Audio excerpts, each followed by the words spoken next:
everyone, welcome back to another episode of Tech Basics. In this tutorial video, we will be learning how to update your WazirX application on your mobile device. If you are looking for a way to install the latest version of WazirX on your mobile device, then here is a simple and a straightforward process. Go ahead and open up your Google Play Store or your App Store.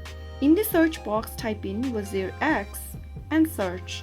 Once you find the WazirX application, go ahead and open it up and get to this interface. If you have an update yet to be downloaded for WazirX, you will be able to see the update button on the page. Tap on the update button to download the latest version of WazirX on your mobile device. Once you have the latest version of WazirX installed on your device, it will come up with bug fixes and performance improvement. I hope the tutorial was helpful to you. If it was, go ahead and give us a thumbs up. Don't forget to subscribe to our channel by hitting the subscribe button. Press the bell icon so that you'll never miss another upcoming upload from us.